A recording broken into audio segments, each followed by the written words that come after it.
तीसरा सफर। दोस्तों, मैंने कल आपको बताया था कि बगदाद पहुंचकर मैं दोबारा रंग रलियां मनाने लगा। मुझे याद भी ना रहा कि मैं पिछले सफर के दौरान में कई मर्तबा मरते मरते बचा था। दिन रात गुप लड़ाने और दावतें उड़ाने के सिवा मुझे कोई काम न था। चंद महीने तो आराम से गुजर गए। इसके बाद मेरा दिल घर बैठने से घबराने लगा। मुझे तो सैर सपाटे का चस्का लग गया था। आखिर मुझसे रह न गया।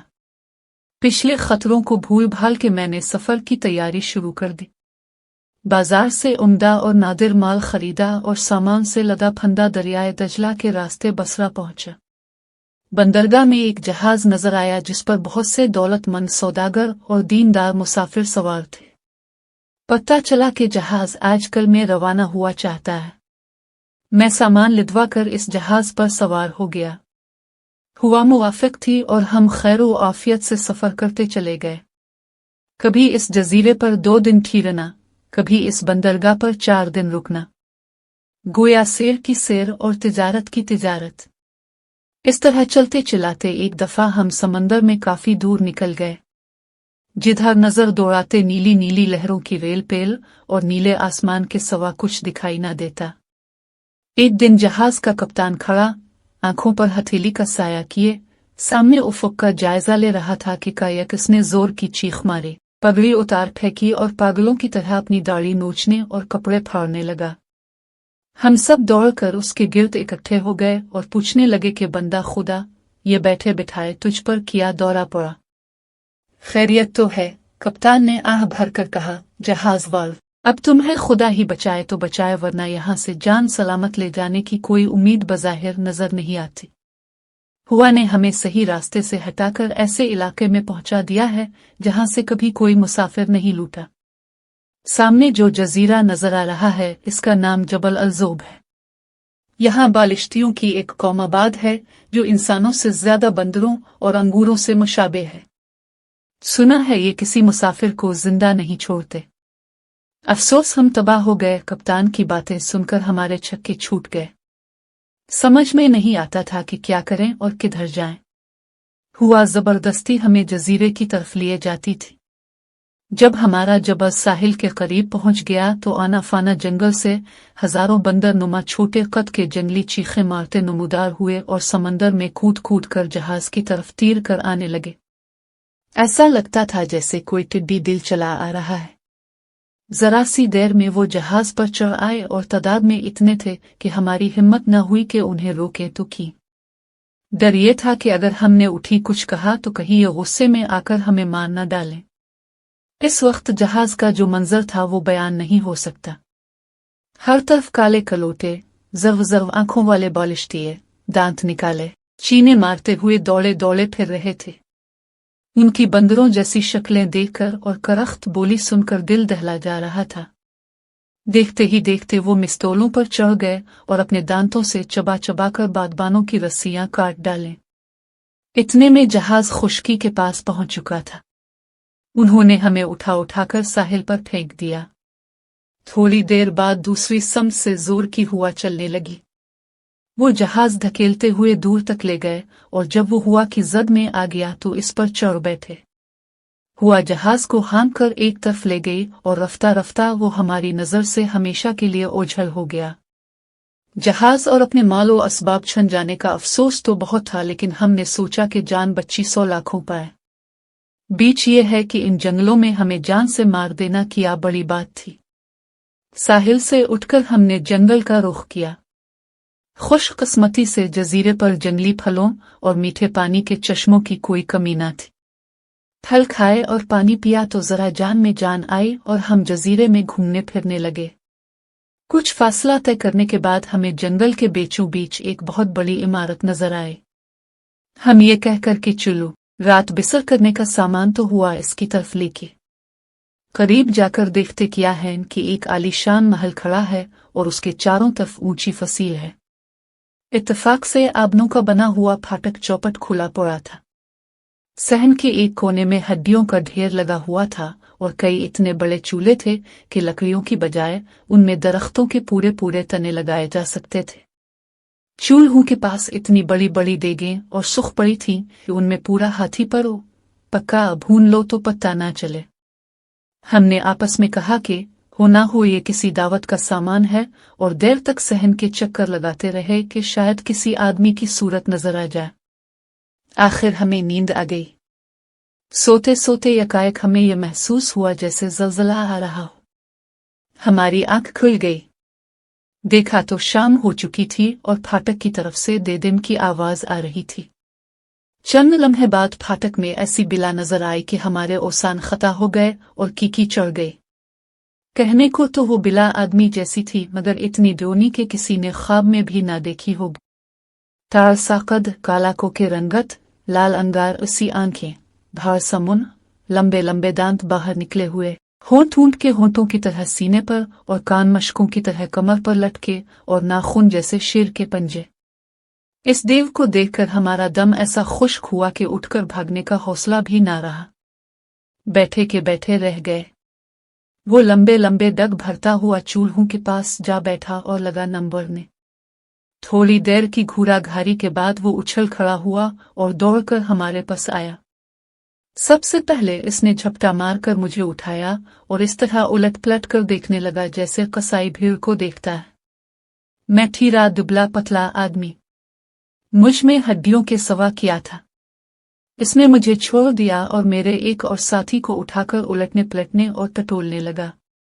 इस तरह वो हर आदमी को उठा उठाकर देखता रहा। आखिर में इसका हाथ जहाज के कप्तान पर पड़ा। बदकिस्मती से कप्तान बहुत मोटा ताजा और तंदुरुस्त आदमी था। देव को ऐसा ही तरनवाला दरकार था। इसने खुशी से कलकारी मारकर कप्तान को जमीन पर दे पिंचा और झटका देकर उसकी गर्दन तोड़ दी। फिर हाथ बढ़ाकर एक लंबी सी शेख उठाई और इसमें कप्तान को इस तरह पिरो लिया जैसे कबाबी सीख पर कबाब चढ़ाते हैं। इस काम से फारिग होकर उसने एक चूल्हे में मनो लकड़ी झोंककर आग जलाई। इस पर कप्तान को अच्छी तरह भूना। जब कप्तान भूनकर तैयार हो गया तो अलती पालती मारकर बैठा और अपने लंबे नाखूनों से गोश्त नोच नोच कर खाने लगा। इस आदमखोर देव का जुल्म और नदीदेपन देखकर हमारा जी मतलाने लगा। मुख्तसर ये कि इसने हमारे सामने कप्तान को खूब मजे ले लेकर खाया और बच्ची खींची हड्डियां इस कोने में फेंक दे जहां पहले से हड्डियां जमा थीं। वो फिर चूल्हे के पास ही लेट कर सो गया और उसके खर्राटे रात भर हमें तंग करते रहे। जब वो खर्राटा लेता तो ऐसा मालूम होता जैसे पहाड़ पर से पत्थर लुढ़क रहे हों। सुबह तक वो सोता रहा और फिर उठकर चलता हुआ। जब वो दूर निकल गया तो हम आपस में बातें करने लगे। हमने कहा, काश हम समंदर में डूब जाते या बंदर हमें मार डालते। इस तरह आग पर भोने जाने से तो बच जाते। खुदा की किस्म, ये बहुत बुरी मौत है, लेकिन जो खुदा चाहता है वो होकर रहता है। अब हमारा मरना यकीनी है। यहां से बीच निकलने की कोई सूरत नहीं। ये कि सुनकर हम उठे और जजीरे में कोई छुपने की जगह वहां से भाग निकलने का रास्ता तलाश करने लगे, मगर हमें ना रास्ता मिला ना छुपने की जगह।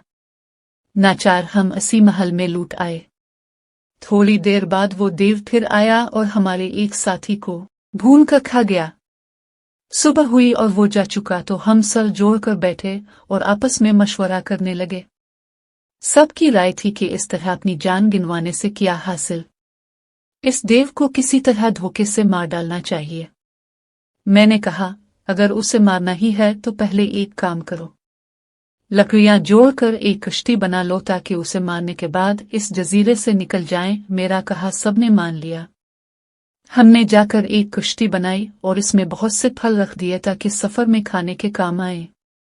शाम को देव लूटा और पहले की तरह हमारे एक साथी को खा लिया। जब वो सोया और खर्राटे लेने लगा तो हमने 2 सुख उठाए और आग जलाकर उन्हें इतना गर्म किया कि वो अंगारों की तरह लाल हो गए। इसके बाद हम देव के पास आए और पूरे जोर से सुख उसकी आंखों में भोंक दे। वो बड़े जोर से चीखा और उठकर हमें ढूंढने लगा। हम इधर अलिफादेर दौड़ते फिरे और उसके हाथ न आए। वो अंधा हो चुका था, इसलिए हमें पकड़ने में नाकाम रहा। इसके बावजूद खौफ के मारे हमारी बुरी हालत थी। आखिर वो मायूस होकर बकता झुकता महल से बाहर चला गया। हम भी झटपटे कुश्ती की तरफ दौड़े। अभी इस पर सवार हो ही रहे थे कि वो देव अपने से भी ज्यादा लंबी जंगी और ड्रोनी दिवई को साथ लिए पहुंचा। दोनों के हाथों में बड़े बड़े पत्थर थे। हमने कुश्ती समंदर में डाल दी। उन्होंने पत्थर फेंकने शुरू किए। उन पत्थरों से हमारे बहुत से साथी मारे गए। सिर्फ मैं और 2 और आदमी जिंदा बेचे। समंदर में लहरों के जोर से चलते चिल्लाते हम एक और जजीरे पर पहुंचे। शाम तक इसकी सैर की। रात हुई तो एक जगह पड़कर सो रहे।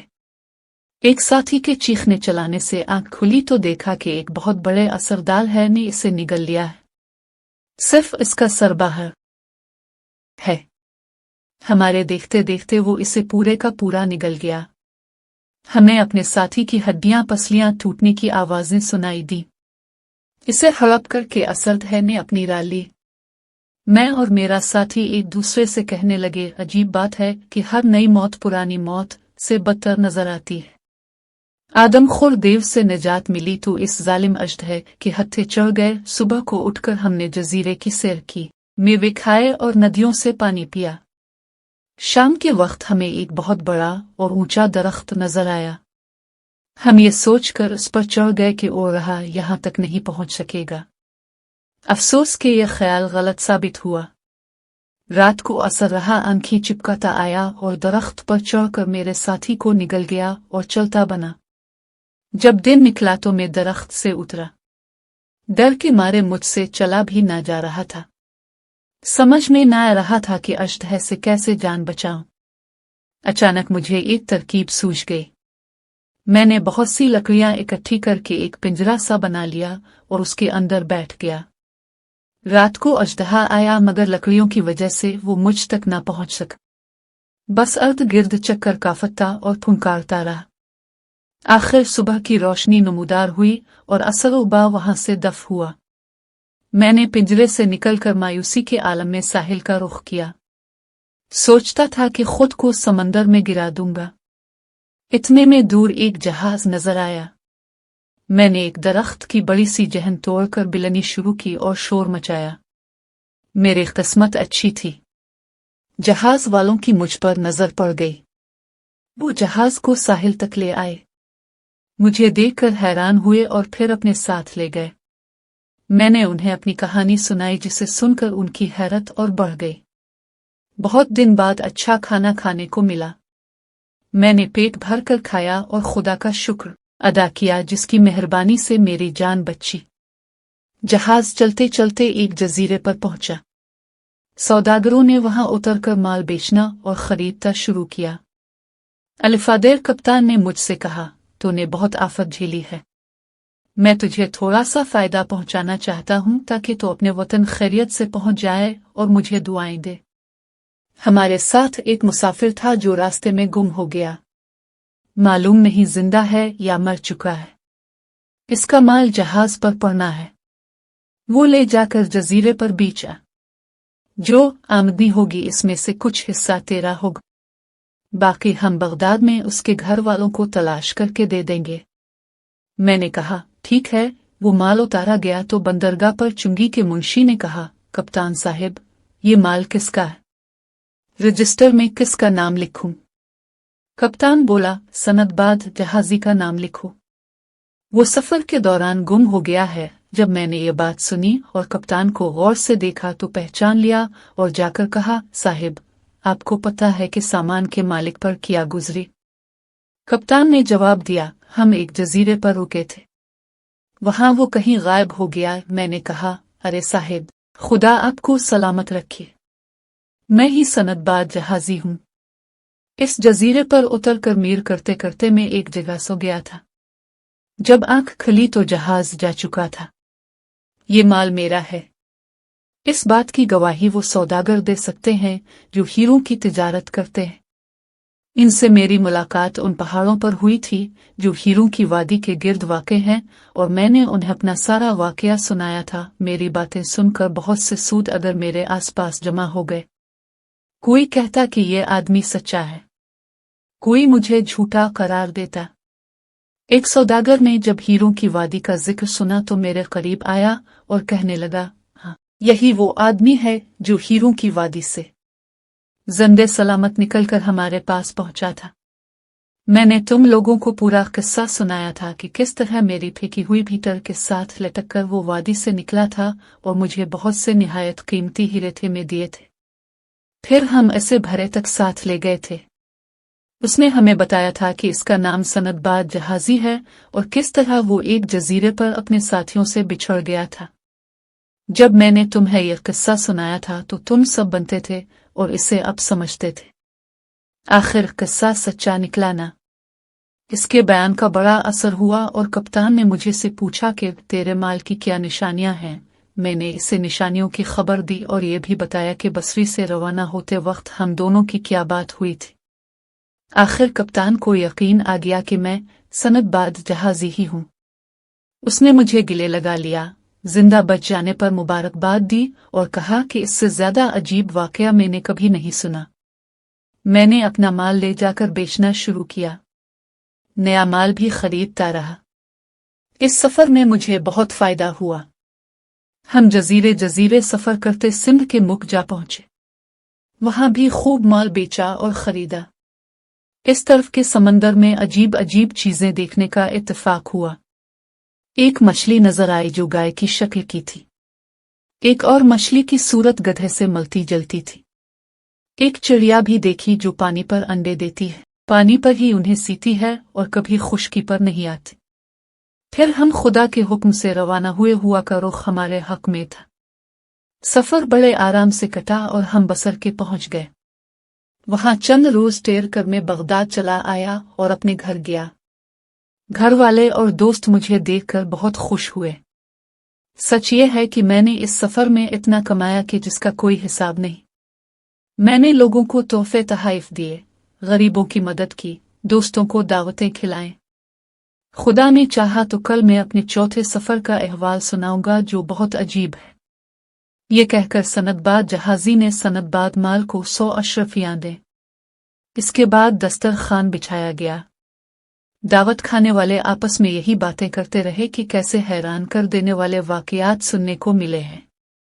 दावत के बाद सनदबाद जमाल रुखसत हुआ और घर जाते हुए रास्ते भर उन बातों को दिल में दोहराता रहा जो सनदबाद जहाजी की ज़बानी सुनी थी। अगले दिन सुबह उठते ही फजर की नमाज पढ़कर उसने सनदबाद जहाजी की हवेली की राली। बाकी दोस्त भी जमा हो चुके थे। खाने पीने और गुप लगाने से फारिग हुए तो सनदबाद जहारी ने अपने चौथे सफर की कहानी का आगाज किया।